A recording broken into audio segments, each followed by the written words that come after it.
তো বাংলাদেশের থেকে আসছে তো কত বছর হইব। আমি কই স্যার কি প্রশ্ন করেন, এই প্রশ্নের উত্তর করতে দেন। আমার নাম আব্দুল মিয়া, বাড়ি মেলাগড় তেলগাজলা।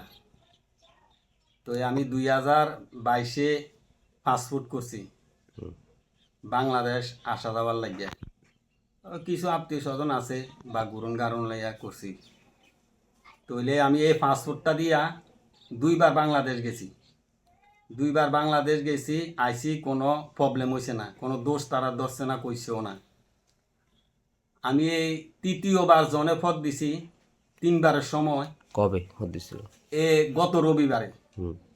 এরপরে কাস্টম অফিসে নিছি, কাস্টম দেখা কইতে আছে আপনার এটা প্রবলেম আছে। কইলাম যে স্যার কি প্রবলেম আছে, এটা দিয়ে তো আগে গেছি, আপনারাও দেখছেন, আইসি, এটা তো শু করা আছে গেছিতে। ওই সময় তো কোনো দিন কইছেন না যে পাসপোর্টের মধ্যে প্রবলেম আছে। প্রবলেমটা কিটা কোন? কাস্টম অফিসারে প্রবলেমটা কইতে আসে না, বারবার জিজ্ঞাসা করতে আসি, কইতে আসে না, কয়ে যে স্যারে আইলে কইব। ভারতীয় কাস্টম? হ্যাঁ, ভারতের কাস্টম। তো এই ভারতের মধ্যে এটা চেকপোস্টে এবার কোন চেকপোস্টে দিয়ে দিয়েছিলেন? হ্যাঁ, কোন চেকপোস্টে দিয়ে দিয়েছিলেন? ওই তো সুনামুরা চেকপোস্টে। এবার কইলাম যে স্যারে কতক্ষণ আইব, স্যারে কালকে আইব, কাগজপত্র লই আইব। আমি কি কাগজপত্র লই আইতাম, সব যত আছে আমার পরিচয়পত্র সব কাগজ আমি লই আইনাম। এইটা কোয়াতে প্রথম কইছে কাগজপত্র লই আইব, সব লাগতো না, তুমি পাসপোর্টটা লই আইও, আইনা স্যারে দেখাইও। ঠিক আছে, আইয়া বললাম। পরের দিন গেছি, স্যারে আইছে। স্যারে জিজ্ঞাসা করলাম এমনি এমনি, কহ তোমার কি বাংলাদেশি পাসপোর্ট আছে? আমি কই না। তো বাংলাদেশি কোনো কাগজপত্র আছে? আমি কই না।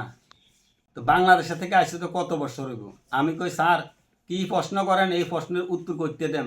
কারণ হইল আমি ভারতের নাগরিক, ভারতও আমার বাড়ি, জন্ম ভারত, সব ভারত, ভারতের পাসপোর্ট করছি, ভারতের কাগজপত্র সব আছে।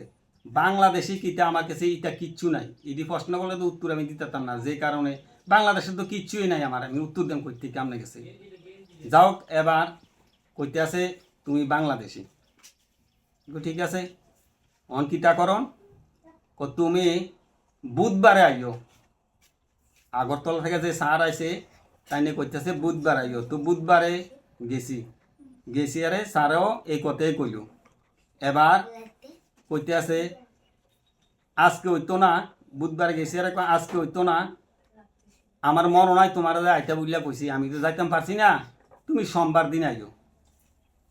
আবার এই কথা কই আমার রিটার্ন ঘুরাই দিল, আমি আরেকবার আইয়া পড়ছি। আমার এই হরায়নটা করতে আছে, আমি গরিব মানুষ, ক্ষেত মজুরি করে খাই, আসলে আসা যাওয়া আমার বহুটিয়া খরচ হয়ে গেছে। সুনামুড়ার থেকে যাইতে 100 টাকা 150 টাকা অটো ভাড়া লাগে, আইতো 100 টাকা 150 টাকা অটো ভাড়া লাগে। এরপরে মেলাঘর আই, সময় গেল, কষ্ট করলাম। তারা এরকম করে আমার অনেক হরায়ন করতে আছে। অক্ষণ আমি এটা সুর হওয়া চাই। আপনাদের সব ডকুমেন্ট আছে? হ্যাঁ, ভারতীয় সব কাগজপত্র আছে আপনার কাছে? ভারতীয় সব কাগজপত্র আমার আছে। আপনার জন্মস্থান এখানে? জন্মস্থান এখানে। কি কারণে মানে এই সমস্যাটা হইতেছে? কি কারণে এই সমস্যাটা হইতে আছে, আসলে আমার দোষটা কিটা? ভারতের মানুষ হইয়া ভারতের সব কাগজপত্র থাকার পরও এই সমস্ত কারবারটি কেন তারা আমার লোক করতে আছে? এছাড়া এই পাসপোর্টটা দিয়ে তো আগেও আমি গেছি, অক্ষণ কি আরে দিতে আছে না?